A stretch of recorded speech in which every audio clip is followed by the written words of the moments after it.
Neurobión presenta San Pablo Natural, no bajes la guardia, refuerza tus defensas, presenta.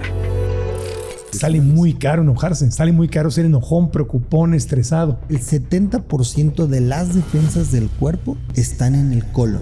Uno de los principales motivos por la que la gente falta al trabajo y deja de ser productivo es o porque les da gripa o porque tienen un trastorno gastrointestinal. Regularmente normalizamos los problemas. Si no te estorban tanto, los vas conservando. El estrés viene de la mano del crecimiento. Me vino de la mano de gastritis, colitis, esofagitis, hemorroides y estaba yo hecho pedazos. Y esa gente que tiene hiposensibilidad rectal es la típica chica que pueden pasar justamente 4, 5 días, 7 días y no hace del baño. Pero ahora si yo te dijera que la fibra, no nada más hablando de estreñimiento, tiene muchos beneficios inmunológicos, probióticos. Están tomando refresco, su alimentación es no balanceada y eso empeora el cuadro. La primera causa de muerte por cáncer en adultos en México es por cáncer de colon.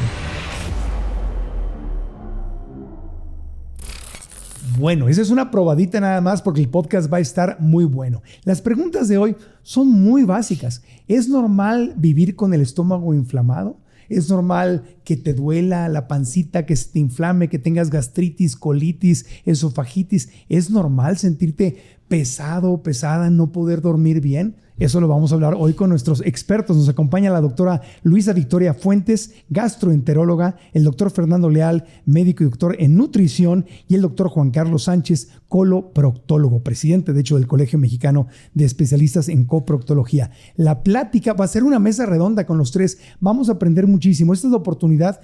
Siempre nosotros vamos al médico y vemos a nuestro médico general o el especialista por separado. Hoy es una mesa redonda donde podremos aprender muchísimo y plantear un punto de partida para tener una vida mucho más sana desde la boca hasta la salida. Y vean ustedes, estamos aquí en el Hotel Live Aqua en Santa Fe, precioso lugar que nos recibe para este podcast. Estamos listos para aprender juntos y ¡comenzamos! Episodio 329. El podcast de Marco Antonio Regil es una producción de RGL Entertainment y todos sus derechos están reservados.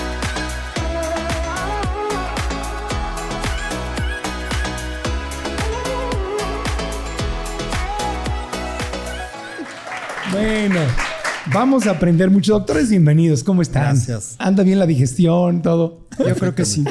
Qué bueno. Sería malo si no, imagínate. Bueno, nunca sabes.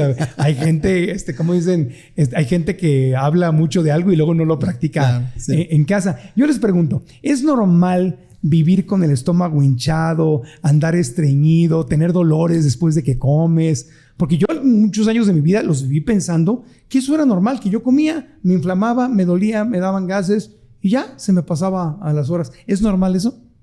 ¿Es común? Bueno, es súper común, ¿no? Creo que es algo de lo que más vemos en la consulta.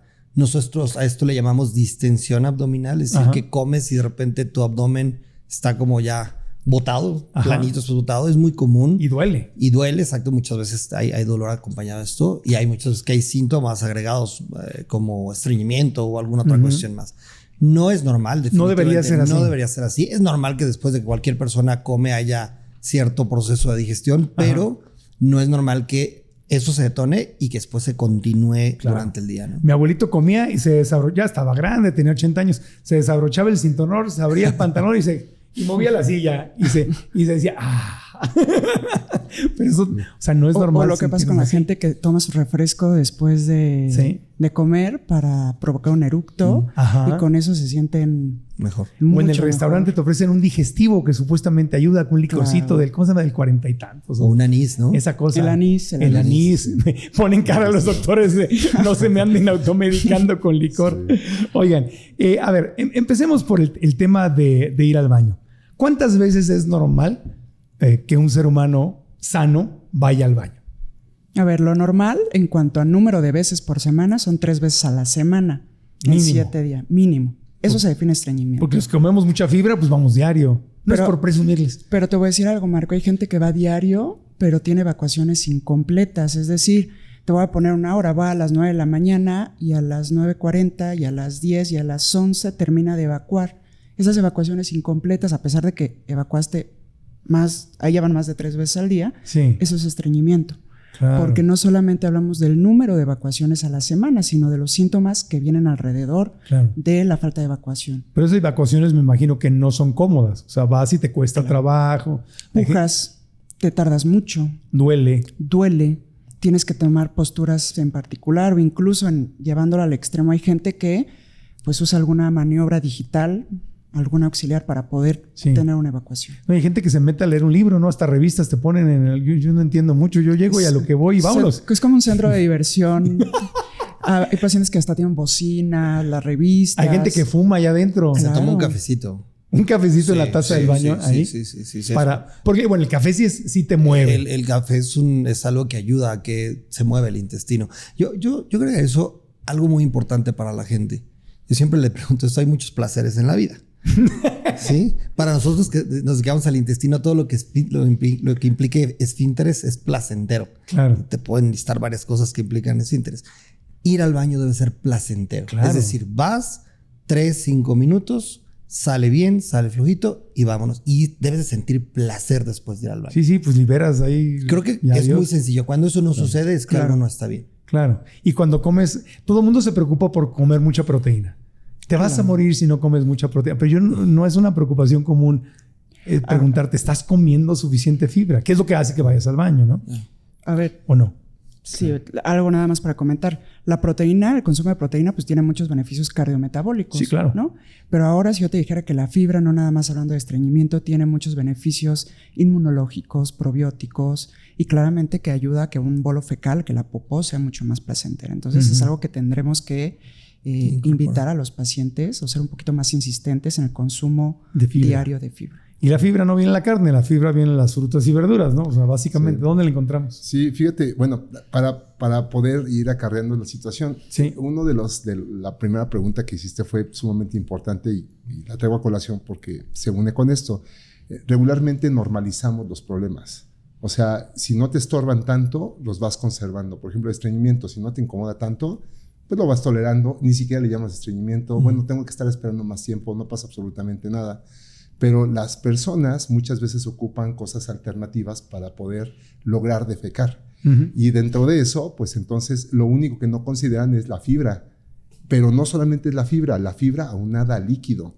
Porque también a veces las personas consumen un buen nivel de fibra en frutas y vegetales, que es la forma más saludable de consumir la fibra, y no se toman la suficiente agua. Afortunadamente la fruta tiene un buen nivel de líquido, pero cuando no, o sea, te tomas alguna suplementación de fibra, y entonces te puedes ocluir más si no consideras el cálculo de líquido. O sea, es más común que la gente se eche un laxante que diga, oye, ¿cuánta fibra estoy consumiendo?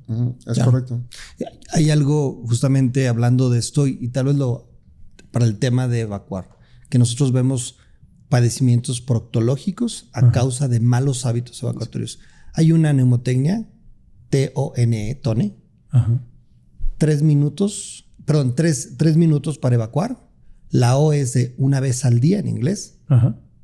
La N es de no pujar excesivamente. La gente lo se confunde. Entonces no tengo que no pujar excesivamente. Y la E es de tomar suficiente fibra. ¿Cuánto es suficiente fibra? De 30 a 40 gramos al día. Que eso a veces no necesariamente lo alcanzamos incluso en una dieta vegetariana. Hoy hay muchos estudios y de lo que hay más evidencia científica siempre hablamos de la fibra. Y la gente dice, bueno, ¿pero cuáles? Porque pues me dicen vegetales, pero ¿cuáles? El vegetal que más es útil para ayudar a la salud intestinal es el kiwi. El kiwi es el que tiene mayor evidencia científica. No la papaya, no. La gente come ciruelas pasas. Pero en este país no comemos mucho kiwi. Claro, porque no somos como tan...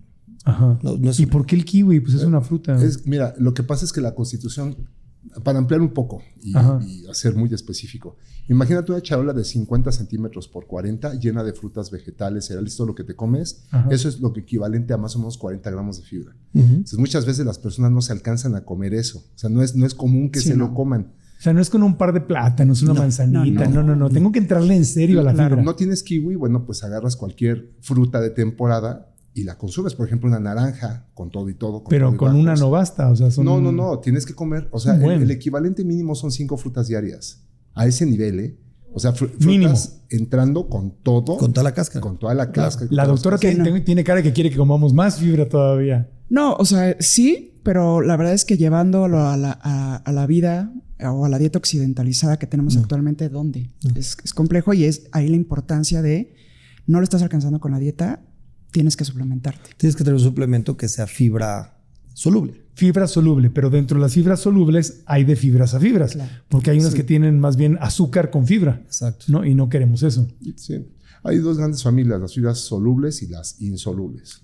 Unas provocan absorción, otras provocan movimiento y las obtenemos de los alimentos. O sea, cuando te balanceas bien está de maravilla. La inulina es una de las herramientas más importantes que se tienen por su funcionalidad y cantidad de variables al combinarse con las bacterias, que las bacterias lo que hacen es comérsela, digámoslo así, para ejemplificarlo. Ajá. Van haciendo detonaciones de muchos productos químicos que te ayudan a defenderte, que se ayudan a mover el intestino, que regulas la circulación, que regulas los metabolitos tóxicos y también hasta las grasas. O sea, es una maravilla el consumo de esa fibra combinada, ¿no? Solamente porque no sé si vamos a recapitular este tema, lo que comentó Juan Carlos de los hábitos para hacer del baño, que nadie nos enseña de chiquitos a ir al baño. No. Nadie toma un curso, te enseñan muchas cosas, pero nadie te dice cómo tienes que ir al baño. O cómo sentarte. Cómo sentarte. La posición normal, tú tienes que tener un ángulo que permita a la heces fecal salir. Y eso no lo permiten la mayoría de los retretes que tenemos en las casas actualmente. Hay mucha gente que pone como un banquito para subir las piernas, los pies. Toda la razón de ser, porque ese ángulo, cuando tú alzas las piernas, rectificas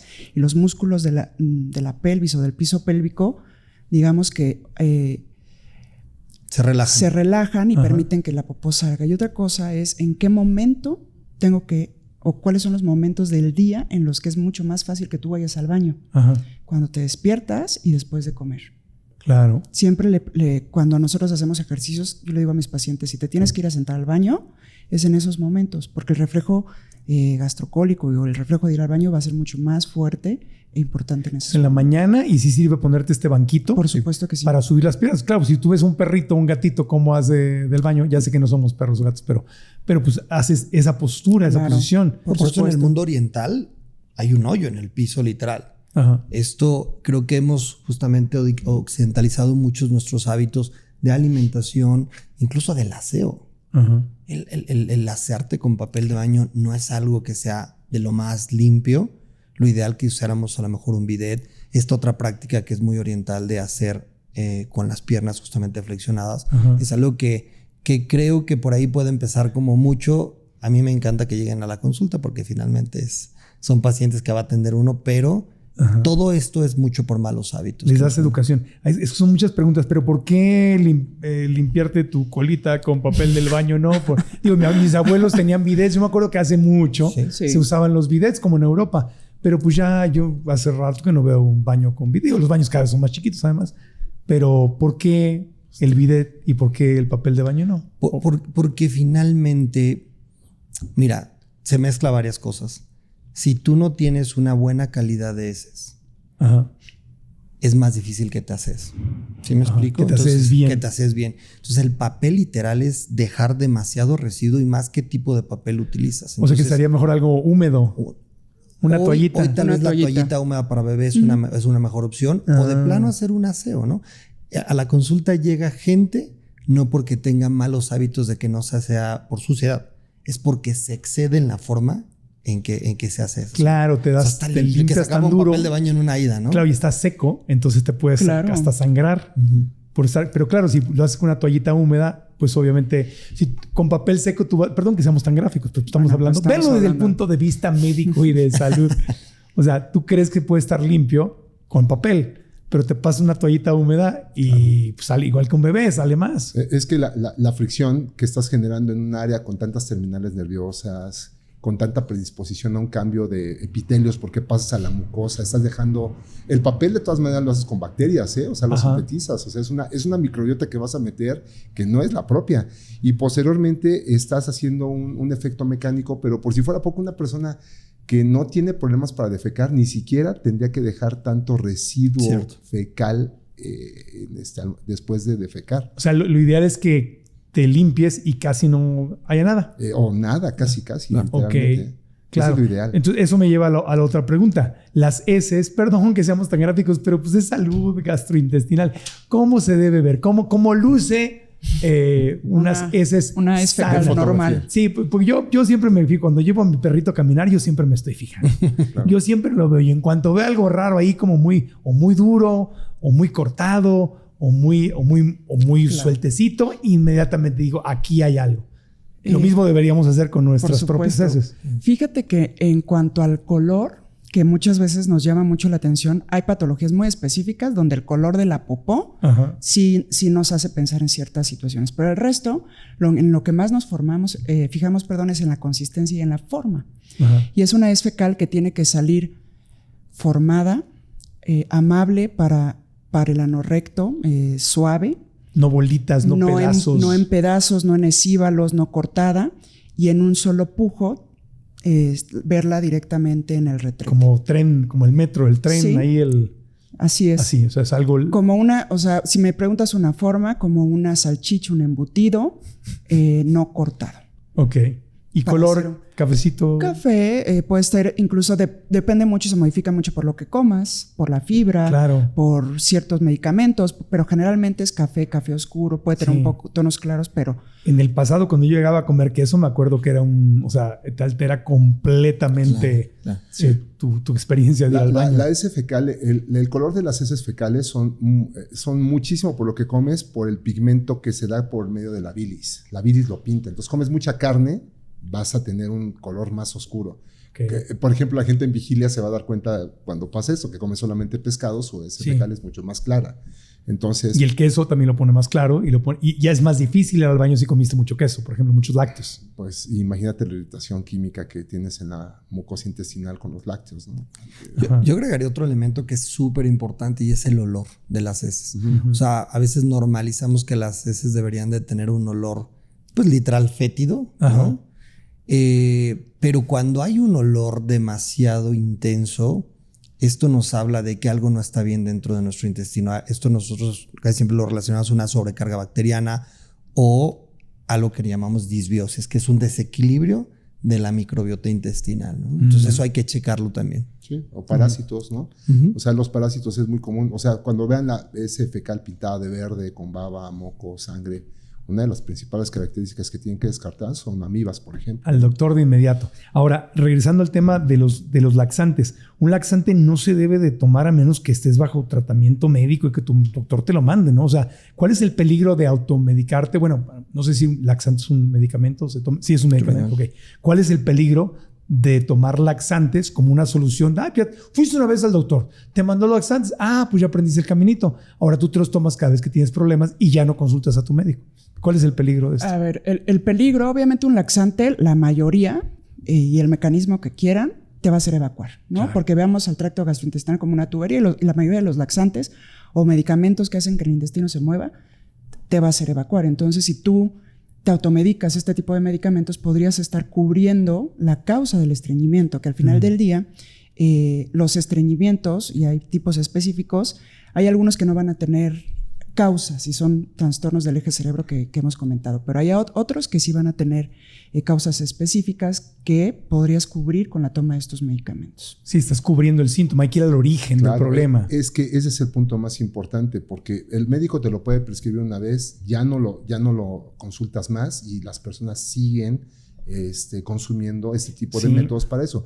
Pero lo peor es que no quitas la causa de fondo. Hace rato el doctor nos platicaba de que existe una disbiosis, ¿no? O sea, bueno, si el problema es la disbiosis, la resuelves. ¿Qué es la disbiosis? La alteración de todos los microorganismos que tienes en tu intestino. O sea, modificas... Tu microbiota se alteró completamente. Toda la microbiota la modificas. Y entonces ya hemos hablado muchísimo de microbiota, nunca será suficiente, pero la microbiota, para aquel despistado que nunca ha visto un podcast y... Si has visto el podcast, ya eres experto en microbiota porque hablamos como tema favorito, ¿no? Pero es tu universo de bacterias que vive dentro de ti y si hay un desequilibrio ahí, tu cuerpo entero está en problemas, ¿no? Sí, yo agregaría que ahora no es receta de cocina. Es decir, hay grupos de laxantes. Hay diferentes mecanismos de acción de los laxantes y nosotros elegimos un laxante para el padecimiento que en este caso tenga el paciente. Entonces, puede ser que a alguien un laxante que tiene un tipo de padecimiento le genere demasiado efecto y a lo mejor tenga diarrea y no le vaya bien o altere incluso el funcionamiento del intestino. Y hay gente que dirá, pues es que a mí no me sirve. No te sirve porque a lo mejor tu mecanismo o tu problema es otro, ¿no? Creo que es muy importante que un laxante lo prescriba un médico. Y si te pasas de fibra, te puede dar un poco de diarrea también, ¿no? Si comes, tú estás comiendo, por ejemplo, demasiados jugos verdes o demasiadas hojas verdes, o sea, te pasas de la raya, sí te puede empezar a dar diarrea y tampoco queremos eso. Siempre y cuando combines el agua con la fibra, porque si te pasas de fibra y no le metes agua, casi siempre el efecto es que vayas a deshidratar. La fibra lo que hace es tomar agua y la va a secuestrar. Entonces, por eso mucha ensalada sin agua te puede provocar la diarrea. En algún momento. En algún momento. Ahí está el tema. Sí, eso es algo muy importante. Y luego, fíjate, hay personas que dicen, no puedo defecar. Entonces, toman fibra, pero están tomando refresco, su alimentación es no balanceada. Y eso empeora el cuadro de la disbiosis, empeora el cuadro de la inflamación intestinal. O sea, todas las células del intestino, toda la mucosa empieza a padecer. La generación de moco. O sea, el moco y la forma en la que los enterocitos sacan líquido, bueno, las células intestinales arrojan líquido al intestino, es sumamente importante y ya se hacen conversiones valiosísimas. Pero esas personas todo lo tienen alterado. Entonces, lo primero que necesitas es modificar. O sea, si vas a dar fibra, tienes que corregir la alimentación. Y yo diría un punto adicional, si están de acuerdo. Tienen que hacer ejercicio. Claro. O sea, no puedes esperar a que puedas mover el intestino si no tienes una activación física. Hay gente que se la pasa 8 horas sentadas trabajando, ¿no? Sí. Entonces, por más que te tomes fibra y por más que quieras incluso corregir la absorción y el movimiento, no vas a poder. Claro, por eso cuando te recuperas de una cirugía, te sacan a caminar para que haya movimiento intestinal y vayas al baño. Claro. Y quieren eso, quieren que empiece a haber movimiento intestinal y te mueven. O cuando sacas a tu perro en la mañana a caminar, pues lo sacas a hacer el baño. O sea, tú eres igualito. Es correcto. Claro. Oye, entonces, cuando llevas, yo por ejemplo, yo tendía a ser estreñido. Cuando cambié mi dieta a una dieta basada en plantas, pues ya ni 3 minutos, ni 5, o sea, vas, sientes ganas de ir, vas rápido, o sea, a lo que vas. Te sientas, lo haces, te levantas y ya. Eso sí, eso es normal cuando ya comes más fibra. Claro. O sea, así debería de ser. No tiene ni que pasar varios minutos. Eso es sentarte y tratar de hacer. Claro, no. O sea, de pronto, es que ¿cuánto? ¿40 minutos por? No, pero ni 3, o sea, debería... No, pero te sorprendería escuchar en la consulta. Claro. La mayoría de la gente, cuando tú le dices 5 minutos, dice, está bromeando, ¿verdad, doctor? ¿Piensa que es poco? Claro. La mayoría de la gente tarda entre 15 y 30 minutos en el baño. Pero también es una cuestión social. Es una cuestión social, sí, claro. Nos enseñaron de no te levantas de ahí. Hasta que no evacúas. Claro. Bueno, mucha gente es el único lugar donde encuentra paz y tranquilidad. Las mamás. Pero de pronto sí es un lugar muy... Oye, pero te das cuenta de lo que está pasando. O sea, todo lo que entra y todo lo que sale es no te sientas hasta que termines. Claro. O sea, estás comiendo, no te levantas hasta que termines. No, y creo que lo que ha cambiado totalmente esto es el uso de los teléfonos móviles. O sea, la gente hacemos historias, hacemos conversaciones, escuchamos un podcast como sentados en el baño. Ay, ustedes están escuchando el podcast mientras les mandamos un saludo a todos. Fíjate, que nos pongan un mensaje en el podcast, que nos pongan un mensaje en el podcast que nos está escuchando mientras están en el baño. No. Levántese, por favor. A nosotros nos encanta conocer a nuestro público, pero no tanto. Tan profundamente. Exacto. No, si nos escuchas haciendo ejercicio, manejando, dinos, si estás en el trono, guárdalo para ti. O levántate ya. Que todo salga bien. Levántate ya. Levántate ya, por favor. Levántate ya. Bueno, hay gente que no defeca en más de una semana. Qué horrible. Pero eso es tóxico.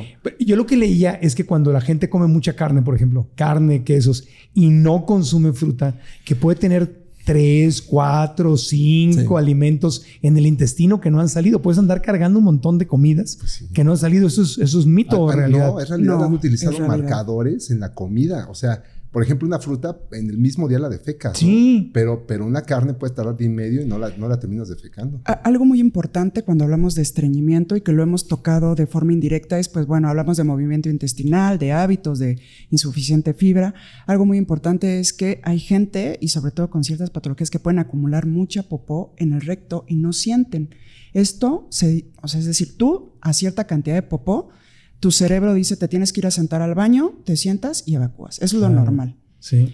Y de pronto lo que dicen es, tardo una semana, no sé, más sin evacuar, pero es que a esos pacientes no les da gana, no les da el estímulo de ir a sentarse. Pero ¿cómo no te va a dar si es algo físico que está ahí? También es una neuropatía. Es una neuropatía. Claro. La neuropatía es cuando no sientes. Hay alteraciones de sensibilidad en el recto que predisponen a que este paciente de pronto se le llene de popó y él no perciba o no tenga ganas de ir al baño. ¿Qué es lo que le pasa a alguien? Se lastima un dedo, pero tiene una neuropatía, no siente el dolor en el dedo y por eso acaba perdiendo el dedo, porque no se va a atender. Los pacientes con diabetes, los pacientes con problemas crónicos degenerativos. Pacientes con problemas neurológicos, muy común ver esto, ¿no? Pero a ver, hay gente que sin tener ninguna enfermedad de base como tal, y eso cada vez es más frecuente. Esto que estamos hablando, que hablaba Victoria, cada vez es más frecuente en gente joven.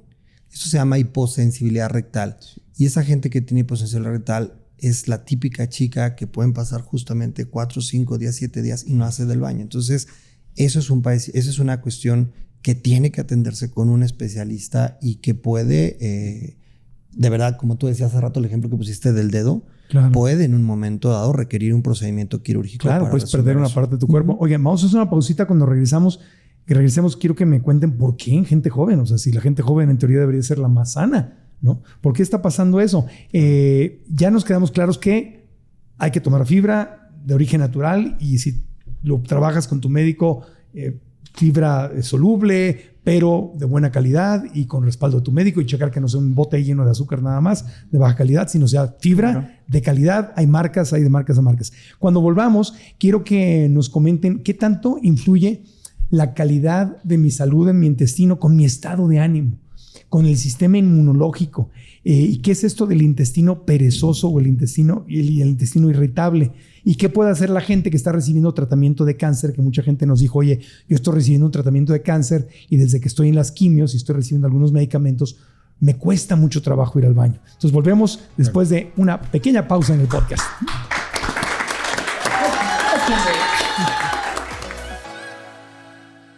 Si sientes calambre u hormigueo, puedes tener daño en los nervios sin saberlo. Toma acción y toma Neurobión.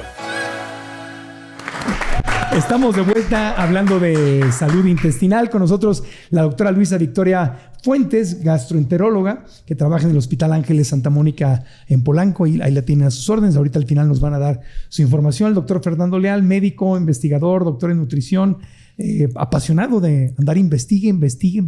Eres como la Maxine Goodside de la medicina, de la ciencia, andas investigando. La Patti Chapoy de la medicina. Fíjate que, les cuento, fíjate que justo estuve hoy en el Nacional de Rehabilitación, en el Instituto, para poder hacer un protocolo sobre directamente desarrollo neurológico. Entonces, ojalá, esos son los tipos de cosas que... Investigando. Claro. El chismecito de la salud. Está bien, porque solo investigando se sabe. Y el presidente del Colegio Mexicano de Especialistas en Coloproctología, el doctor Juan Carlos Sánchez. La coloproctología. ¿Qué es la coloproctología? Para aprender. Sí, se escucha rara y a la gente le cuesta trabajo. Colo es una cola. Colon. Cola. Pues estaba cerca. Está por ahí, bueno, afuera, adentro. Por ahí está. Es una estación del metro más adelante. Colon y recto es lo que nosotros tratamos, el colon y recto. Creo que justamente hemos ahí punado porque cambiemos a cirujanos colorectales. ¿Y por qué el recto se llama recto si no está recto? Está así curvito. Ya, puras preguntas de niño yo aquí. ¿Por qué se llama recto? Rectum. Ay, buena pregunta. ¿Quién sabe? Te lo dejas para otro podcast. Sí, claro. Pero no. O sea, sí tiene una explicación pues, porque viene el colon seguramente, digo, no lo sé. Esto no... Yo lo creo, viene una curvatura y el recto después del sigmoide pues sí adopta una posición no 100% recta, pero sí, sí perpendicular, es que debe de venir ahí. Sigmoide es porque tiene una forma de S. Claro, si después de esa forma de S hace esto. Al final. Claro. Pues, pero el recto, estrictamente hablando, como bien dijeron, tampoco es recto. No es recto. Sí, está curvado. Sí, estoy contactando a mi niño interior para que haga esta entrevista. Pues sí, estamos hablando del estómago y de heces fecales y todo, pero hay que saber de esto. Esto no es romántico, pero lo más bello es estar sano, y si no estoy sano, o sea, es como un dolor de muela. Si andas mal de la muela, no puedes funcionar. Si andas mal de tu sistema digestivo, no puedes funcionar. El dolor de codo te lo aguantas, pero el intestino... Te voy a decir, hay un estudio muy interesante en las Fuerzas Armadas de Estados Unidos a los soldados les preguntaban que tenían síntomas de intestino irritable. Y los que tenían, interesante, los que tenían más síntomas estaba relacionado a cargos de más tensión, pilotos, médicos, fuerzas especiales. Claro. Y ellos, los que tenían más síntomas, tenían una calidad de vida peor. Es decir, sentían que la vida la disfrutaban menos, tenían menos relaciones sexuales, tenían más problemas para comer, es decir, como que no puedo comer cualquier cosa y por tanto no estoy feliz. Entonces, la salud intestinal está relacionada al bienestar, a sentirte pleno, feliz en la vida. Y esto va de la mano. Ustedes con sus pacientes ven que una persona, hombre o mujer, no importa, a más éxito, a más dinero, a más, más problemas gastrointestinales. A ver, retomando un poco, uno de los principales motivos por la que la gente falta al trabajo y deja de ser productivo es o porque les da gripa o porque tienen un trastorno gastrointestinal. Dentro de los principales, estas colitis que conocemos, que es el intestino irritable. Ahora sabemos que somos lo que comemos y somos como pensamos, porque todo eso repercute en la microbiota intestinal, repercute a cómo lo siente el intestino, cómo secreta ciertos neurotransmisores a todas las situaciones, al estrés, acabo de chocar, estoy, no sé, en una situación. Todo eso hay una comunicación directa de neurotransmisión y microbiota que hace que alguien le dé diarrea, que alguien se estriña, que alguien se inflame. Entonces, y le pasa más, por ejemplo, a médicos exitosos, a abogados o abogadas exitosas, a emprendedoras, a líderes, a maestras, gente en la política. O sea, si tienes una vida más estresante, normalmente tienes ahí los síntomas en tu sistema digestivo. Sí. Y fíjate qué interesante. La pregunta sería, ¿qué fue primero? ¿Eres enojón porque tienes el intestino inflamado o tienes el intestino inflamado porque eres enojón? Muy buena pregunta. ¿No? Haz de cuenta que te la hice y respóndemela. Okay. Y fíjate. Gracias por autoentrevistarte. Muchas gracias. Y ahí es donde viene el estilo más importante como para poder detectar de dónde viene esa conexión. Ajá. Yo te explicaba el otro día que el intestino se forma a la 4ª semana desde que estás en la panza de tu mamá. Ajá. Pero se forma el intestino y se forma el tubo neural, el sistema nervioso del embrión a las 4 semanas. Entonces se resguarda en el intestino el 50% de las neuronas y en el cerebro se resguarda el otro 50%, por increíble que parezca. Entonces se van conectando, se va haciendo una unión entre esos ejes y estos van rodeando a todos los órganos, al riñón, al corazón, al páncreas, al hígado, a todos los rodean. Entonces existe un canal que se llama eje microbiota intestino-cerebro, otro canal que se llama eje microbiota intestino-pulmón, otro que se llama eje microbiota intestino-corazón y así para cada uno de los órganos. De tal manera que el intestino se queda coordinando 4 funciones importantes, que es el metabolismo, la inflamación, la inmunidad y el sistema nervioso. Entonces repercute en todas las funciones de defensa y en todo el pensamiento. Y se ha visto que para que un ser humano pueda tener neurogénesis, necesita primero activar la tripa. ¿Qué es neurogénesis? La generación de nuevas neuronas. Ok. Entonces, imagínate el conducto que va, pero no solo eso, sino tiene que mandar señales. El sistema nervioso se comunica electroquímicamente. Se comunica por electricidad y por la química, y la química lo dan los neurotransmisores. Los más famosos son serotonina, dopamina, incretinas, y hay muchos más péptidos que se generan del intestino, pero de los neurotransmisores esos 2 son importantísimos, porque rigen el comportamiento, el placer de una persona, la felicidad e incluso el sueño. Entonces, la serotonina, que se genera en 95% entre la tripa y la piel, no puede atravesar al cerebro, pero no necesita atravesarla. Manda señales electroquímicas para que el cerebro reaccione y pueda estar contento o reacciones. Tú ves una persona que te gusta mucho, y lo primero que haces es sentir que el intestino te revolotea. Es lo que llaman mariposas en la panza. Pero no es otra cosa más que la descarga de serotonina y de neurotransmisores que sale directamente al intestino. Entonces, eso es lo que te da el flujo de sensación de placer. Y esa serotonina se transforma en melatonina, que es la responsable del sueño. Entonces, una persona que tiene problemas gastrointestinales, que es el 80% de la población mexicana en promedio, ni está tranquila, o sea, no puede regular sus sentimientos, pero tampoco puede regular el sueño. Ahora, contestando la segunda parte, si una persona es muy enojona, va a sacar descargas de adrenalina, noradrenalina, cortisol, y eso va a generar que todos los líquidos que se secretan en el tubo digestivo salgan en bolas sin comida. Salen, la vesícula se pone a trabajar como loca, el páncreas igual, vacían toda la bilis, vacían muchas secreciones, el estómago también se pone a trabajar.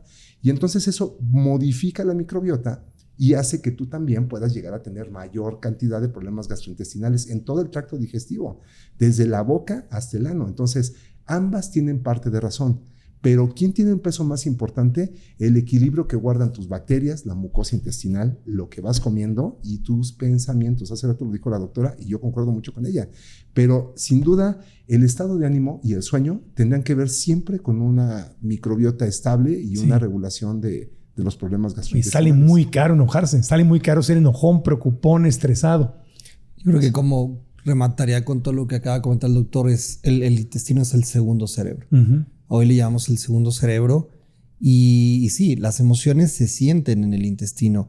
Es interesante lo que comentaba porque estas descargas de neurotransmisores son así, o sea, su efecto de los neurotransmisores no dura más de 5 minutos, es algo muy rápido. Pero la secreción y el vamos a decir, el disparo, pero el efecto que tiene sobre el intestino, cómo afecta la motilidad intestinal, cómo cambia la forma de la microbiota, eso puede tener un efecto muy, muy largo. Y entonces son estos síntomas que vamos haciendo cada vez más crónicos, ¿no? Yo creo que con esto que se comentaba, la gente debe tener claro que hay una comunicación entre su cerebro y su intestino bidireccional. Es decir, que lo que yo piense, sienta, imagine, va a tener un impacto en mi función del intestino, pero también mi intestino o la salud intestinal va a tener un efecto, ya lo comentaba en el ejemplo del ejército de Estados Unidos, y que hoy encontramos que en medio de eso, un broker, un intermediario de esta comunicación es la microbiota. Y que hoy podemos hacer muchas cosas para manipular esa microbiota y tener una mejor salud neuropsiquiátrica o neuropsicológica y salud intestinal. Fíjate qué interesante, ¿no? Porque este programa, igual que nuestro programa de Radio Fórmula, Telefórmula, pues lo tenemos enfocado para gente que realmente quiere crecer, quiere tener éxito.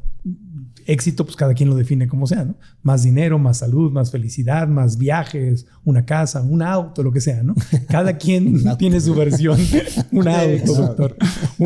Que no sea un autoinmune, un problema autoinmune, no. Cada quien define su felicidad.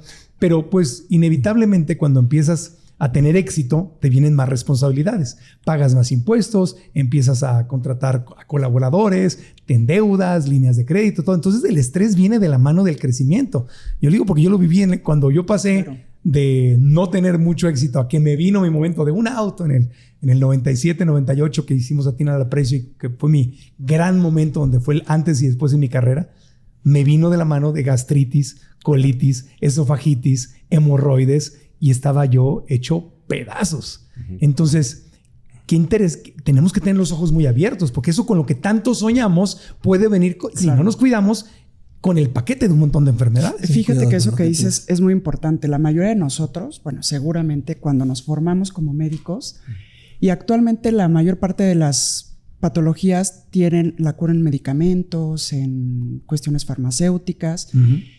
Fue hasta el 2000 que empezó el tema de la microbiota, el genoma humano, que sabemos, ya no vamos a hablar más de microbiota, que es nuestro segundo cerebro, que son bacterias, nunca que esas bacterias se nutren de lo que nosotros comemos para formar neurotransmisores y determinan si chocamos, si nos estresamos, si estamos tristes, felices, todo eso determina cómo se mueve nuestro intestino.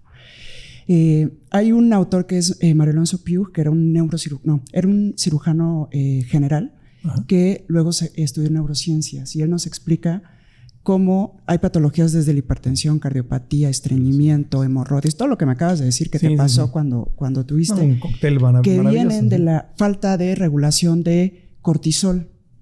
Y eso nosotros lo podemos regular a través de técnicas que se salen de este podcast, pero nosotros podemos regular a nuestro sistema nervioso parasimpático para no estar secretando cortisol, porque esto, hablando gastrointestinalmente, repercute directamente en nuestra microbiota. Pero esto también va detrás de los pacientes que son hipertensos, de los pacientes con ciertos trastornos neuropsiquiátricos. Entonces, está muy padre que hoy en el 2024, si volteamos a ver las patologías, hay una rama que tienen que ver con microbiota y salud mental dentro de un esquema de donde podemos intervenir para las patologías. Y eso no pasaba antes. No, 2000 es muy reciente. 2000 es muy reciente. Súper reciente. Y fíjate cómo el intestino tiene, es más, me atrevería a decir que es el origen de muchas de las patologías y casi todas las patologías en el ser humano. O sea, empiezas enfermo del intestino y te terminas complicando de todo lo demás.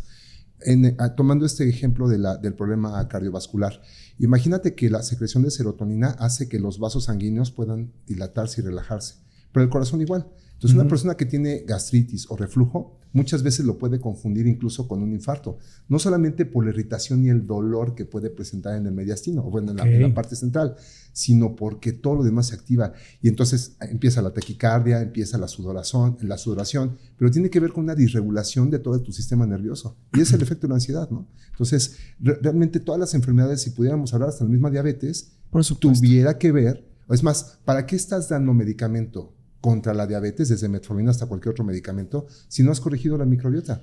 El primer disparo de producción de insulina nace del intestino con las incretinas.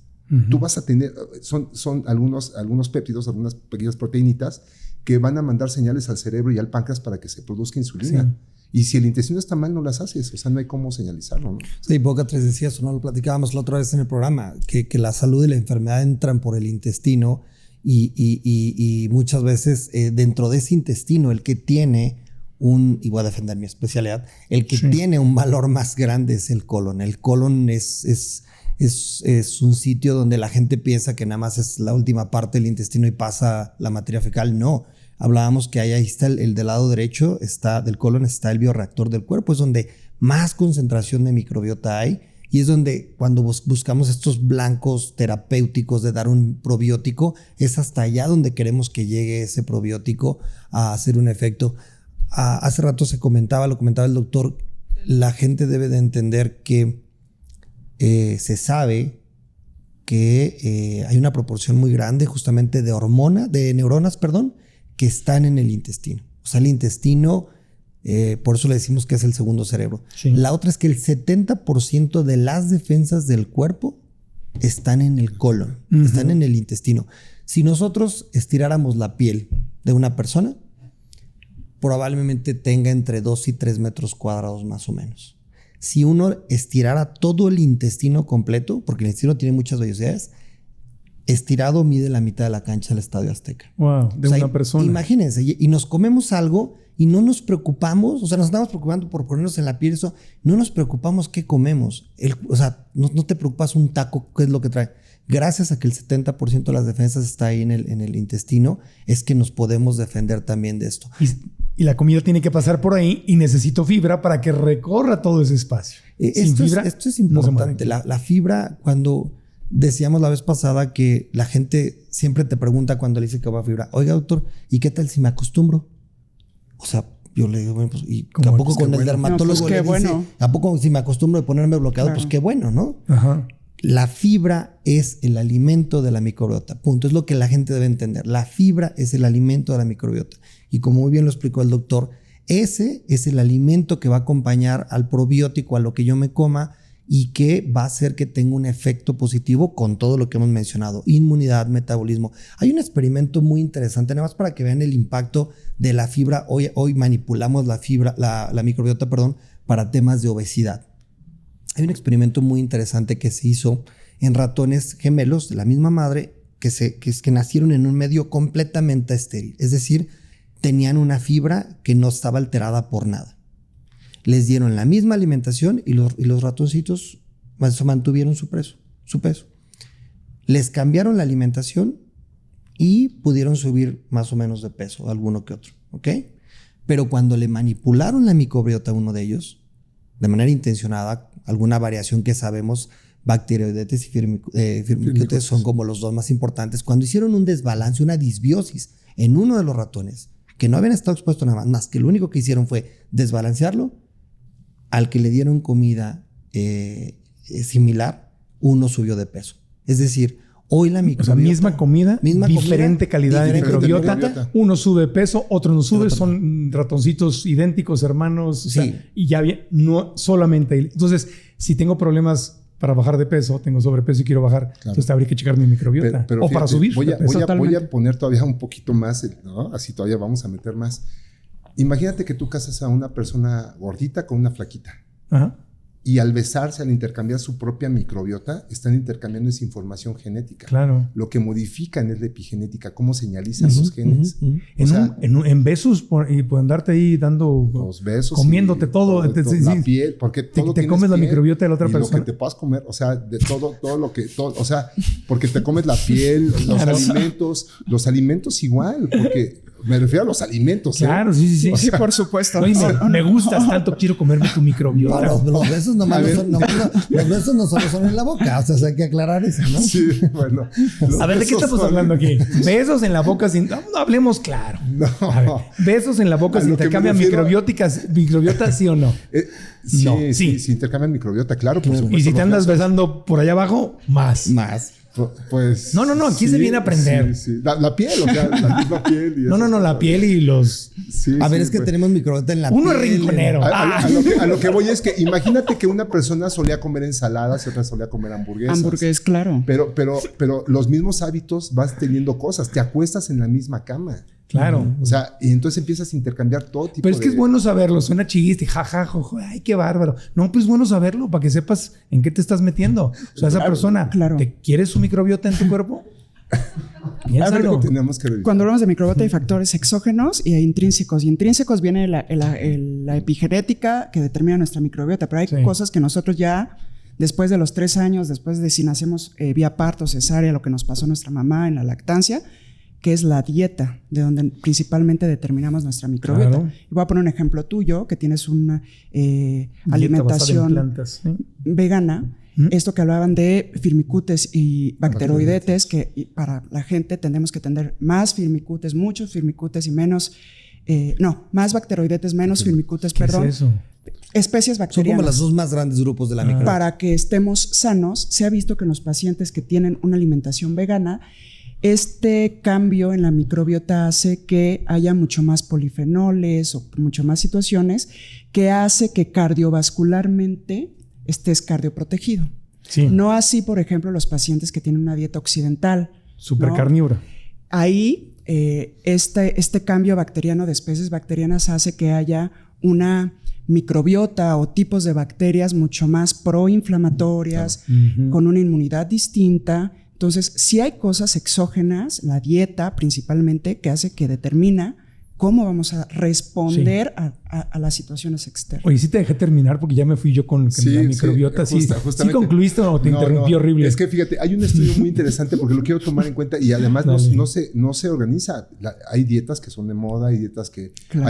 Hay gente que come como puede. Sea, y que vive con quien puede. La dieta de la supervivencia. La dieta de la supervivencia. Pero ya se estudiaron diferentes tipos de dieta. En 2016 hay un estudio sumamente importante sobre la calidad de la mucosa intestinal con respecto a la microbiota y las dietas que se empleaban. Entonces, la dieta vegetariana, la dieta, la dieta mediterránea son las que mantuvieron mayor equilibrio. La de la milpa. Y dietas como la de la milpa. Pero la dieta occidental y la dieta cetogénica son dietas que deterioran totalmente porque las proteobacterias, que son, explico esto de las bacterias. Tenemos grupos de bacterias que inflaman, otras que desinflaman, otras que regulan, otras que generan gas. Y entonces todas tienen que vivir en armonía. No es que unas sean malas u otras no. Pero si las desequilibras, provocas más inflamación. La dieta más gases. Keto, que anda tan de moda. La dieta cetogénica es la que más destruye o más desacomoda la dieta, las bacterias. La microbiota y te genera un severo grado de inflamación y destrucción de la mucosa. Bueno, ya vamos a hacer una pausita. Ya cubrimos que la microbiota, o sea, el sistema inmunológico, estoy mal de mi intestino. El sistema inmunológico es obvio por todo lo que dijeron, aunque no hicimos la pregunta directa, se va para abajo. Entonces, quiero tener un sistema inmunológico fuerte que me proteja, tengo que tener mi microbiota sana. No puedo andar con problemas intestinales. Y el intestino saludable. Intestino específicamente saludable. El intestino y colon saludable. Hablamos que el intestino sí determina mi estado de ánimo. Totalmente. O sea, no tocamos intestino irritable ni perezoso, pero ni por qué hay mucha gente joven que está teniendo estas... ¿Qué enfermedad me dijiste? Que es que donde ya no sentían su intestino. Hiposensibilidad. Justamente es esto, por lo mismo que estamos platicando, por todos estos cambios que la juventud está un poco más occidentalizada su vida. Por eso, ¿no? O sea, es el estilo de vida moderno lo que le está afectando. Ok, hacemos una pausita. Cuando regresemos, tengo algunas preguntas aquí del público, pero hay un tema. Claro, el intestino. ¿Se debe limpiar? ¿Los lavados de colon son recomendables? Hay mucha gente que los recomienda, hacen videos, te dicen que te sacan ahí hasta la historia de tus abuelos, que deberías ir a que te lo limpien. Yo siempre le he tenido miedo a que me conecten por allá y que me metan agua y saquen, y algunos médicos me han dicho que no es lo más sano, pero vamos a ver qué opinan nuestros expertos, nuestros médicos, hoy aquí en el podcast. Una pausita y continuamos.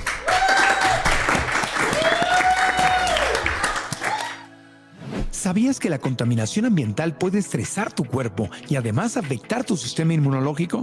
Esta es una de las razones por las cuales abundan las enfermedades respiratorias. La buena noticia es que San Pablo Natural tiene todo para prevenirlas.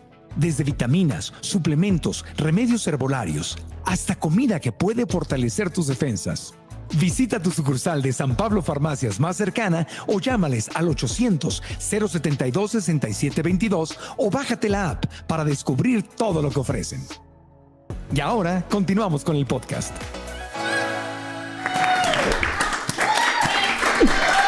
Continuamos en el podcast con la doctora Luisa Victoria Fuentes, gastroenteróloga, el doctor Fernando Leal, médico, doctor en nutrición, que pues no me pone carita de no puedo creer, Marco, que me estás poniendo esos ejemplos. O preguntan, te hago sufrir mucho, doctor. Sí, un poquito. No, te chiveas. Es para hacerlo más jocoso, así que pura ciencia se nos indigesta y no debemos andar mal del intestino. Una indigestión. Y el doctor Juan Carlos Sánchez, presidente del Colegio Mexicano de Especialistas en Coloproctología. A ver, por concluir el tema, bueno, no concluir, estamos hablando de intestino. Intestino irritable suena a intestino que se enoja. Sí. Se irrita. Sí. O sea, ¿ya es como algo crónico el intestino irritable o qué es esto?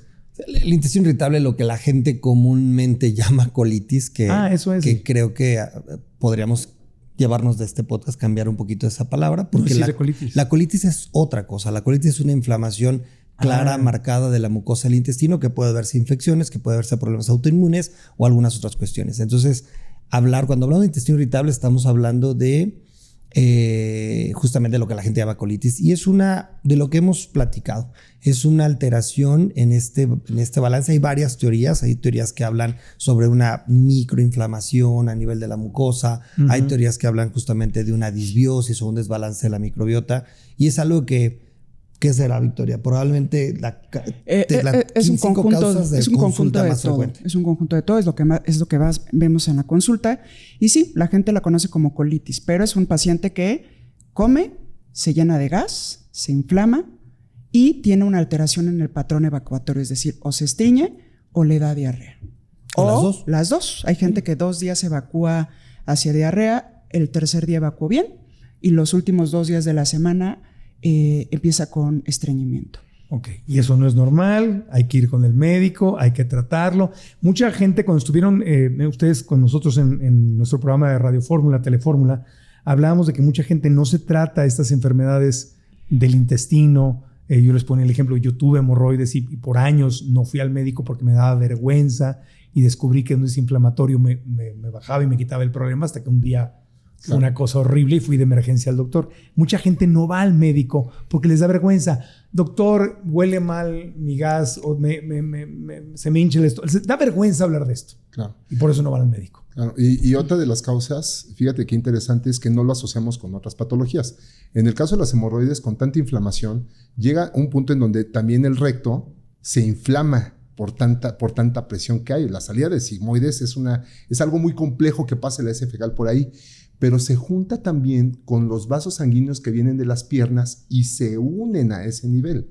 O sea, quien tiene varices tiene que estar, y además estreñimiento, pues es una ruleta muy compleja de sortear. Entonces, una persona que no tiene una actividad física correcta, que empieza a tener mucha inflamación en las piernas, se le junta el agua en las piernas, no está haciendo ejercicio, no consume fibra, tiene datos de colitis, se inflama y no se atiende, va a terminar seguramente padeciendo con algunos problemas vasculares como las hemorroides, ¿eh? Y si acabas yendo al doctor, como te da vergüenza, yo lo entiendo, es humano, pero si tú que nos estás viendo o escuchando, si tienes estos síntomas, si te da vergüenza, no lo dejes pasar, porque ¿qué sucede? Les pregunto, cuando pasan meses o años, no voy porque me da vergüenza, hasta que un buen día estoy doblado del dolor o se me inflaman las hemorroides, como pasó a mí a la medianoche que fui de emergencia al hospital.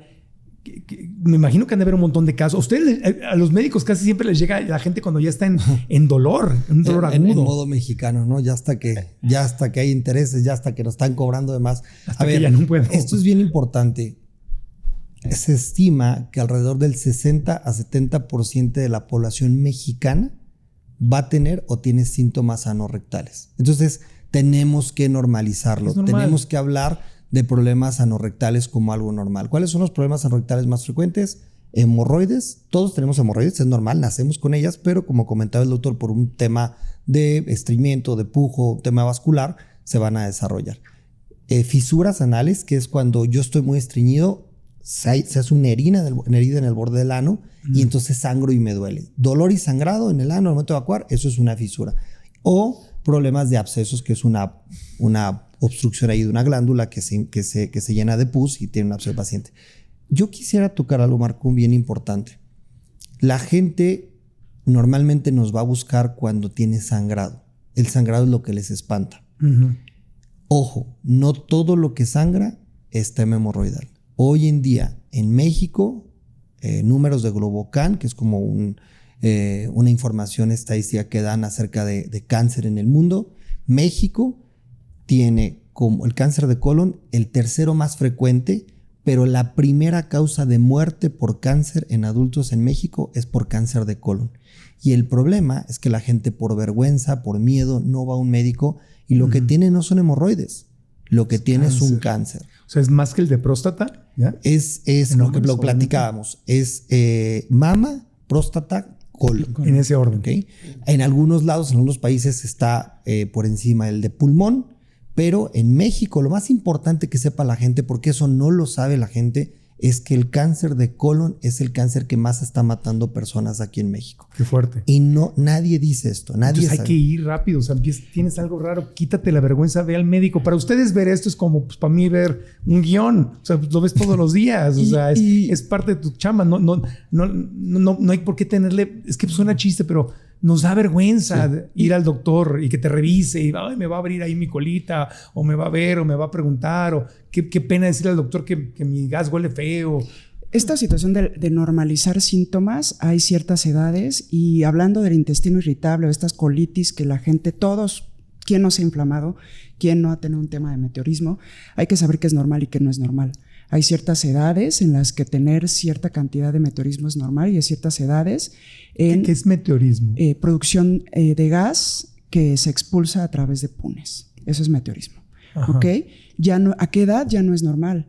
¿A qué edad no podemos estar tratando colitis en nuestros consultorios en un paciente que tiene antecedentes específicos para esta patología?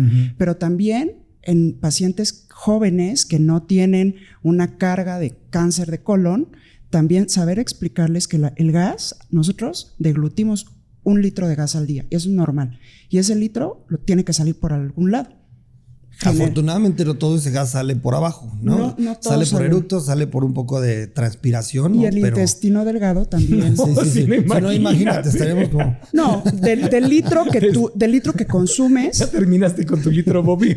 El estómago tiene una participación, el intestino delgado tiene, y existen ciertos hábitos que hacen que comas rápido, que no mastiques, que tengas cierta aerofagia, los corredores, por ejemplo, que tengas una respiración no directamente nasal, que hacen que tú estés distendido. Y no necesariamente implica un dato o un factor de riesgo para tener alguna patología mayor. Entonces es muy importante saber qué es normal y qué no es normal. Y nosotros como médicos saber identificar cuando no es normal, cuando ya es un paciente de riesgo, saber que hay que ir a un estudio de escrutinio. Pero mientras más rápido vayas, más rápido pueden captarlo y más posibilidades tienes de salvar tu vida. Yo quisiera ahí nada más a la gente mandarle este mensaje, lo que comentabas me hace muy importante. ¿Cuáles son los factores de riesgo determinados? Porque hoy día no hay, la gente debe saber esto, no hay el número de médicos y gabinetes de endoscopía en medicina pública para que todos nos hiciéramos una colonoscopia. No la hay. Es una realidad. No la hay en México. Y en privado es caro. Y en privado, pues es un estudio, cuesta caro. Hay una alternativa. Se pueden hacer una prueba que se llama prueba inmunológica fecal, que es una muestra de popó. Mandamos esa muestra y eso nos puede ayudar un poco a discriminar a quién tendríamos que hacerle una colonoscopía obligadamente. No es la prueba que se hace en el laboratorio de búsqueda de sangre, no es esa. Es una prueba inmunológica fecal. Y esa hay que buscarla con su médico y preguntarla. ¿Cuáles son las personas que son en mayor riesgo? Hoy arriba de 45 años, hoy vemos a gente de 20 y tantos años con cáncer, arriba de 45 años, fumadores que sean obesos, o sea, que tengan fumar obesidad. por sí solo. Por sí solo es el factor más importante para que generes pólipos, que son las lesiones iniciales. O vapear también. Vapear, entonces... Es peor. Está peor vapear, sí. Eso, si yo tengo eso, si yo no como fibra, si yo tengo una dieta más cargada hacia consumo de carne, yo soy de una persona que tiene riesgo de tener cáncer de colon y tienen que ir a buscar una colonoscopía. Ok. Y fíjate, nuestra población, mucha tiene problemas financieros como para poderse abordar mediante estudios que te previenen, ¿no? O sea, como hacerte una colonoscopía o incluso pruebas inmunológicas. Si todavía fuéramos más básicos con la clínica y tradicionalmente los médicos revisáramos clínica, tendríamos que ver cuáles son las principales funciones del colon, qué absorbe y qué no absorbe. En el colon hay una parte muy importante que absorbe vitamina B12, que puede absorber agua. Entonces, la revisión de la lengua en un paciente es muy importante. Cuando la lengua empieza a quedar con esas imágenes de cierrita a los costados, que empieza a crecer de más, que se empieza a despedazar, porque a veces parece que se desfragmenta la lengua. Esas son carencias de vitamina B12, por ejemplo, son patognomónicas de eso, son identificativas. Pero ahí tenemos que hacer una distinción, ¿no? Porque yo nací con lengua geográfica que decían, eso no tiene nada que ver. La lengua geográfica es otro tema, pero eso si lo juntas, imagínate que de repente las uñas empiezan a rayar, se rayan verticalmente, empiezan a salir más canas, la lengua empieza a degenerarse. Algo está pasando en la absorción de los nutrimentos que abarcan al colon. El colon, su función es absorber, básicamente, absorber nutrientes. Agua, por supuesto, pero también la función inmunológica es una de las funciones más importantes en el colon. O sea, se reservan muchas bacterias porque ahí es donde se hace realmente la comunicación. La función del colon es comunicar. Es uno de los temas, por lo menos. Claro, porque sí es que estaba conectado con todo. Y ese es uno de los temas importantes. Entonces falla eso. Y ahí es donde empieza a tener problemas. Las neuropatías también pueden ser origen de una carencia o una lesión colónica por la falta de absorción de vitamina B12. O sea, por eso hay que el tomar suficiente, suplementarte con vitamina B12. Los parásitos les encanta estar en el colon, ¿no? O sea, las amibas ahí nadan como en su casa. Entonces, uno de los mecanismos es paralizar al colon para que se mueva. Y entonces necesitamos, si hay gases olorosos, otra vez volvemos al mismo tema, la microbiota alterada y descartar parásitos. Oigan, el tema del lavado de colon, hay muchos lugares y mucha gente que te recomienda lavado de colon, lo que decíamos antes del corte, ¿no? Dicen, oye, pues el colon ahí está sucio, está acumulando ahí popó de quién sabe cuántos años y por eso no absorbes bien tus nutrientes. Entonces vas a un lavado y te van a limpiar y ahí vas a bajar de peso y vas a absorber nutrientes. ¿Esto es mito? ¿Es realidad? ¿Se recomiendan los lavados de colon? ¿Hay algún peligro? Cuéntenos. Es totalmente un mito. No se recomiendan.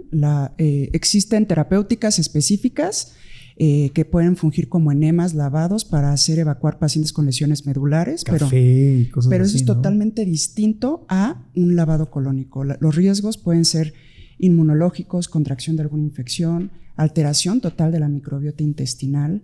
En cuestiones absortivas no se va a tener ningún beneficio porque el colon en cuestiones absortivas no es el más eficiente, para eso está el intestino delgado. Entonces realmente no es algo que te perforen. O sea, si eres una persona que tienes divertículos y te hacen un lavado colónico, te pueden perforar el colon y vas a terminar sin colon. ya sano sin colon, ¿no? Una de las mucosas se llaman mucosas porque secretan moco. Cuando tú barres el moco gástrico lo dejas tan desprotegido que se puede echar a perder, necrosar, se puede lesionar en un periodo muy corto. Entonces, los tres coinciden que lavados de colon, no. Ahora, si científicamente esto tiene una base, entonces ¿por qué hay tantos colónicos? Te los encuentras a veces en centros comerciales. ¿Por qué existen si esto no es recomendable? Porque suena peligroso. Antes de los años... A ver, es una práctica de pensar de los antepasados esto. Pero más o menos alrededor de antes de los años 2000, hubo una publicación que se hizo en una revista muy prestigiada que se llama el British Journal of Medicine, donde se hizo una teoría, se planteó una teoría de autointoxicación. Se creía que en personas que tienen algo que se llama coprostasis, es decir, con lo que comentaba Victoria, que se acumula la materia fecal, esas personas hacían un efecto de autointoxicación. Okay. Y que eso afectaba, ya hemos platicado, a todos los aspectos que mencionamos, ¿no? El inmunológico, el endocrino y eso. Entonces se hizo esta teoría y a raíz de eso se agarraron muchas personas para hacer estos detox, sí, de decir, pues te vamos a limpiar el colon para que no te pase eso. Claro. Inmediatamente, una década menos tal vez de eso después, hay suficiente información, y estoy hablando entonces que ya tenemos más de 20 años con suficiente información médica, científica, para decir que eso no es cierto y que eso no sirve para nada. Porque justo cuando empezó, es verdad, fue por ahí 2003, 2005, empezaron a aparecer primero en Estados Unidos, luego llegaron a América Latina. Y los lavados de colon. Otra situación, porque ¿cuál es la primera indicación? ¿Por qué la gente se hace un lavado colónico? Y la mayor parte de los padecimientos que intentan solucionar o es el estreñimiento o la distensión abdominal. Y la distensión abdominal puede ser muchas veces subjetiva, no necesariamente objetiva.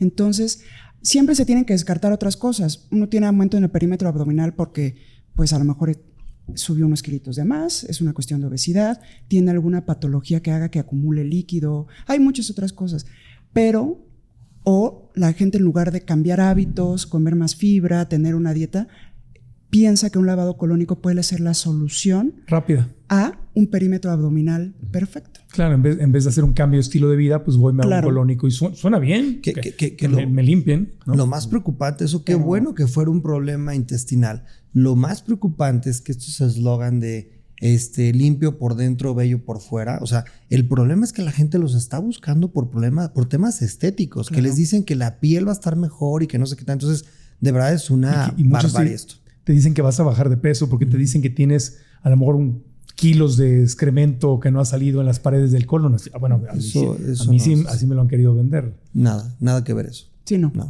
La acumulación de gas es, si nosotros la pesáramos, no está directamente relacionado al perímetro abdominal. Si tú tomas una cinta métrica y te mides el abdomen... O sea, pero dicen que tienes excremento que se ha quedado pegado en las paredes del intestino. ¿Eso no es verdad? No, para nada. El popó no se queda pegado. Se ha visto que hay fecalitos que sí aumentan la presión del lumen y ese tipo de cosas, pero la resolución con la fibra y con la comida y con el ejercicio. Otras situaciones.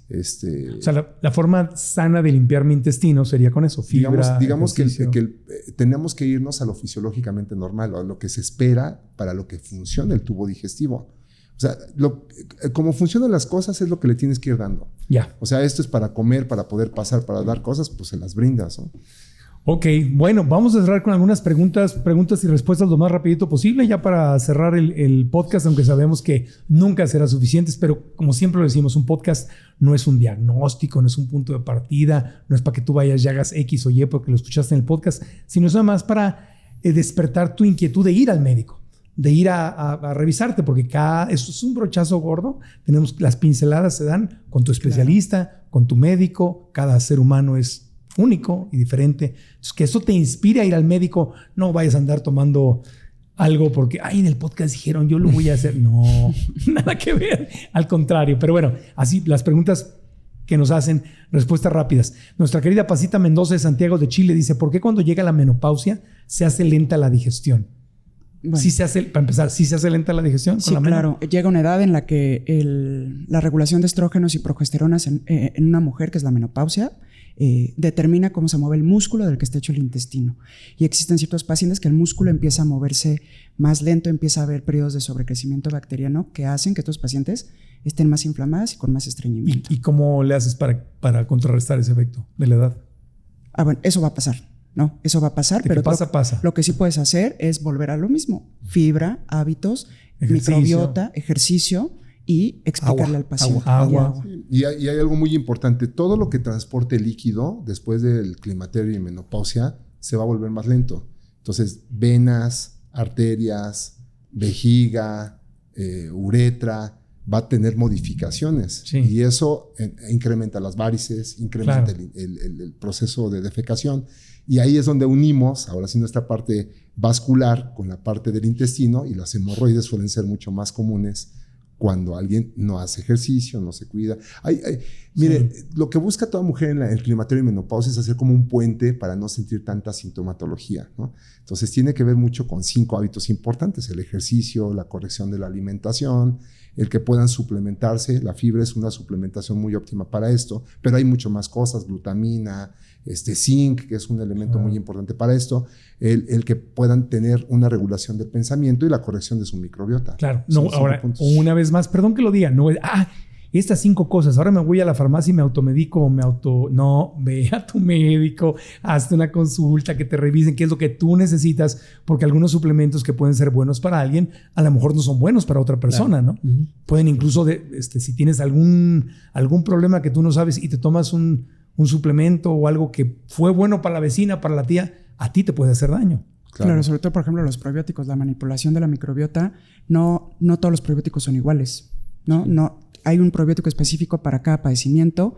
con nombre, apellido, entonces no, vayamos al médico. Y más si tienes un problema, por ejemplo, imagínate un cáncer, ¿no? Una persona que está dando radio o quimioterapia, cuando tú estás incidiendo sobre eso, haces una destrucción garrafal de toda la microbiota, y ahí es donde cada uno necesitaría resolver algún tipo de problema. Oye, lo de la menopausia, mujeres, pero andropausia en hombres, pues obviamente también pasa lo mismo, ¿no? Es correcto. O sea, la digestión para hombres también va a ser más lenta. Y ahí el colon juega un papel todavía más importante, porque muchas de las sustancias que los metabolitos tóxicos, en el caso de los cánceres hormonodependientes como próstata o en el caso de la mama, tienen que salir obligatoriamente por la bilis. Se avientan al intestino y entonces el intestino, su obligación es sacarlos.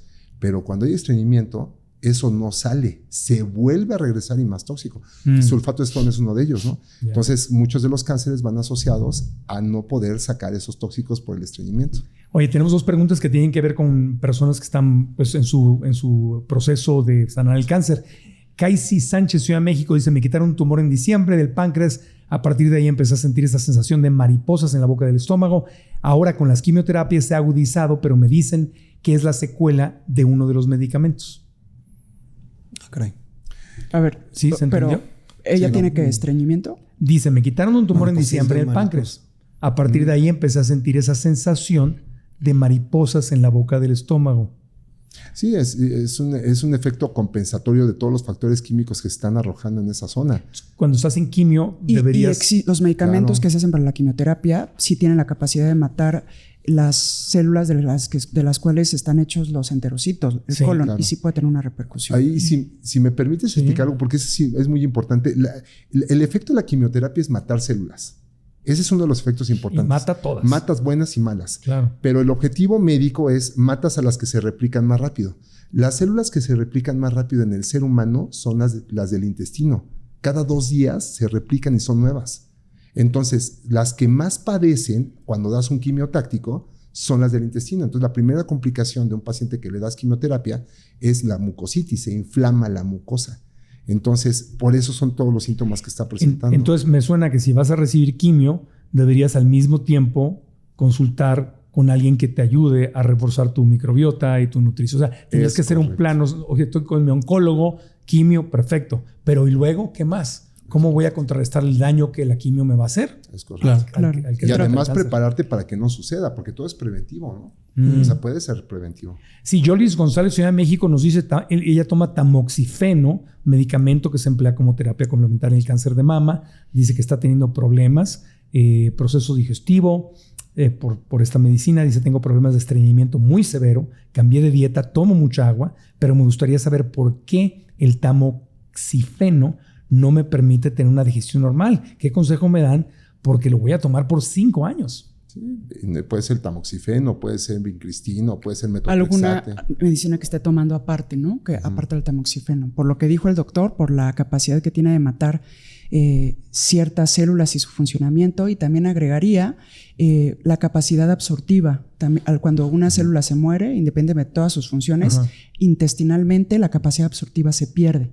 Y eso hace que pueda estar más distendida, más estreñida. ¿Y con quién puede ir alguien como Yolis para consultar y para tomar acción, además de su oncólogo? Un gastroenterólogo. Y con Yolis hay que ir con un gastroenterólogo. Es que tienes que armar un equipo de trabajo bien interesante. Tiene que ser el oncólogo, pero el oncólogo suele no trabajar. O sea, no sé, no quiero generalizar, pero es tan específico y tan agudo el problema que los equipos de trabajo a veces no nos salen tan bien como deberíamos, pero tendrán que ir de la mano obligatoriamente con alguien de gastro y alguien que los vaya a nutrir. Sí. Idealmente multidisciplinario. Yo voy a comentar esto y creo que va a colación de lo que acaban de mencionar, y sé que si hay médicos, cirujanos y gastros que escuchan este podcast, no les va a gustar lo que voy a decir. Yo te voy a apoyar. El problema es que la gente no sabe. Entonces la gente dice gastro, y entonces se mete a internet y busca gastro. En ese pool que van a encontrar de gente, hay mucho cirujano gastrointestinal. A mí, en mi opinión personal, no me parece lo correcto. Si hay alguien que se estudió 5 años gastroenterología, lo correcto es que la gente, si tiene problemas funcionales del intestino, vea que esa persona sea de verdad un gastroenterólogo. Pero tristemente pasa lo contrario. Tienen una situación quirúrgica, una necesidad de hacer una cirugía, y se meten y van con un gastro que el gastro no opera. El gastro, como la otra Victoria, da medicamentos. Yo les digo a mis pacientes, los gastros no operamos. Si alguien te operó, no es un gastroenterólogo, es un cirujano. Entonces, ese mensaje a la gente es que aprendan a diferenciar que el gastroenterólogo va a ver los problemas funcionales del intestino, y el cirujano gastrointestinal, o en el caso mío, que es que soy cirujano y con todo lo que veo específicamente colon y recto, es quien resuelve los problemas anatómicos, cáncer, divertículos, hemorroides. Entonces, tiene que seleccionar bien a su médico para que tenga un buen éxito el tratamiento que está tomando. Totalmente te apoyo.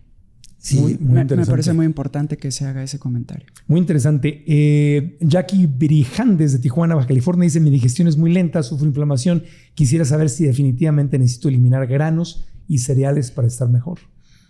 Bueno, muchas veces, ya lo platicamos la vez anterior, hay una de las estrategias de tratamiento de los pacientes que tienen problemas gastrointestinales es evitar cierto grupo de alimentos que son que forman más gases, ¿no? Y esto hablábamos de la vez pasada, que la gente busque en internet acerca de la dieta FODMAP, ¿no? Esta dieta es una dieta que lo que se trata es de restringir el consumo de ciertos grupos de, a lo mejor, granos, leguminos, que pueden producir gas, pero creo que es una recomendación muy general. Muy general, Habría que ver qué tiene, ¿no? Sí, habría que ver, Jackie, ¿por qué estás comentándonos esto? ¿Ya te lo dijo un médico o lo leíste en un libro o lo escuchaste en un podcast? ¿O por qué crees que tienes que eliminar granos y cereales? Eso sería un médico. Sí, un nutrólogo y quiero ser puntual, ¿no? con esto. Cualquier alimento puede ser potencialmente inflamatorio crónico. O sea, al detectarlo puede ser una fruta de lo más saludable y te puede generar a ti específicamente daño. Sí, claro. La dieta tendría que ser exclusiva de cada persona. Oye, a mí me cae bien A, B, C, pues como ABC, y entonces busco ampliar en la corrección de la microbiota todo lo demás. Porque si eso no sucede, los pacientes siempre van a seguir recetas de cocina y no les aplica lo mismo para todos. No. Lo ideal sería escoger un esqueleto de alimentos que realmente fuera casi hipoalergénico, que no te genera daño, y de ahí ir metiendo. De primera instancia no se meten, por ejemplo, las leguminosas porque van a generar mucho gas, o no se meten ciertos vegetales porque van a generar mucho gas. Pero si al paso del tiempo los vas introduciendo y no ocasionan problemas, los dejas. Pero si de repente pones frijoles y ese paciente, por más que haga cambios con bicarbonato y agua y cuánta cosa hay para poder minimizar el impacto del frijol, pues no le va. En ese momento no le va, hay que cambiarlo radicalmente. Entonces, todas las personas, el mensaje claro para esta persona que habló es: necesita primero acudir con una persona que lo vaya guiando. Hacer un esquema donde ella tiene que participar observando sus reacciones corporales para poder saber qué es lo que sí le conviene y qué no, y no irlas mezclando, o sea, porque luego a veces mezclan tantas cosas en un solo día que pueden ser inflamatorias y no sabes por dónde vino.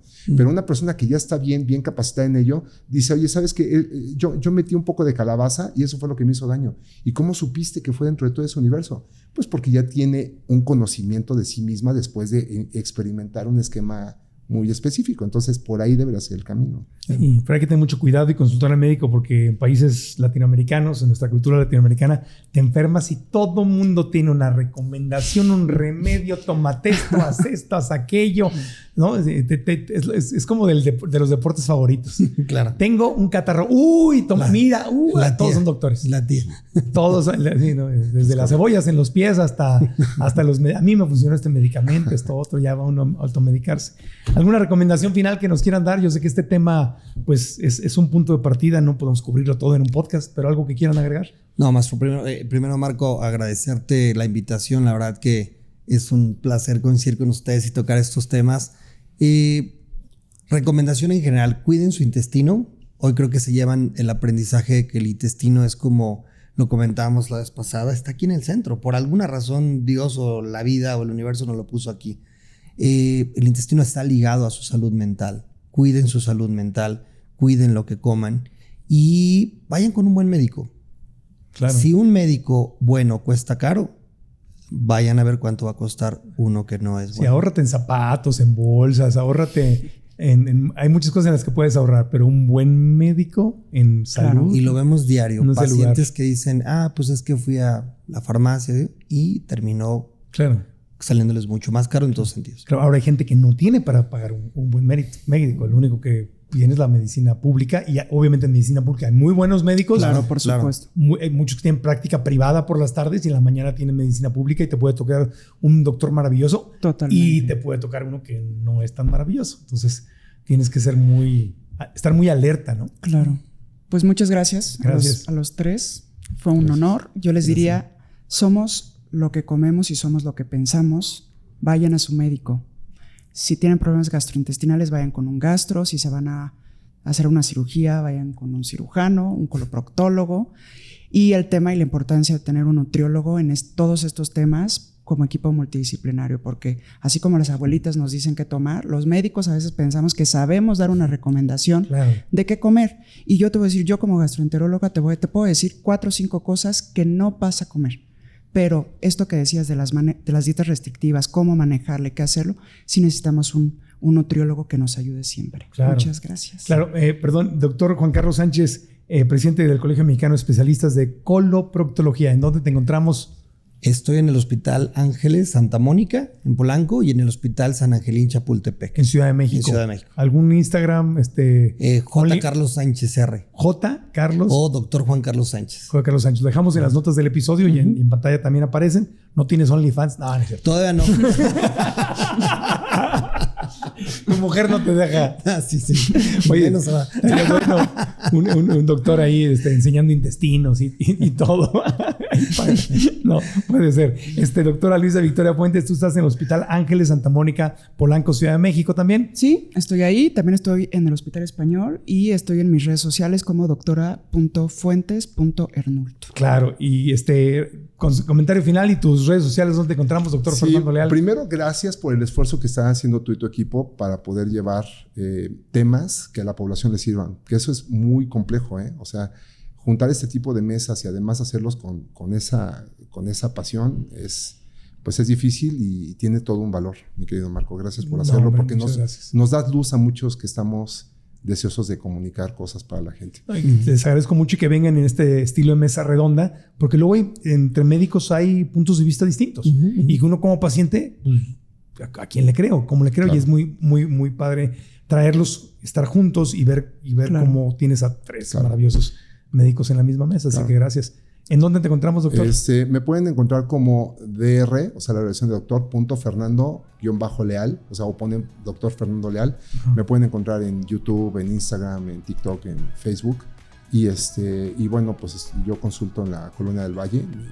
Ciudad de México también. Teléfono, sí, 55 57 81 1904. ¿Y tu especialidad es nutrición? Sí, yo me dedico al soporte nutricional especializado. Muy bien, pues muchas gracias. A mí me encuentran como Marco Antonio Regil en todas las redes sociales, el podcast en todas las plataformas de podcast, en YouTube, nuestro canal, ahí es donde nos pueden ver con imagen, checar cómo se ve el podcast. Hay unos que les gusta escuchar, les gusta ver, suscríbanse en YouTube o en las plataformas, suscríbanse, y si les gustó el episodio y creen que esto le puede ser útil a otra persona, copien la liga, mándenla por WhatsApp, pónganla en su Facebook, pónganla en sus historias de Instagram. Eso nos ayuda mucho para seguir creciendo. Gracias al Hotel Live Aqua Santa Fe en Ciudad de México que nos recibió, y pues con esto cerramos. Hasta la próxima. Aprendamos juntos. Gracias.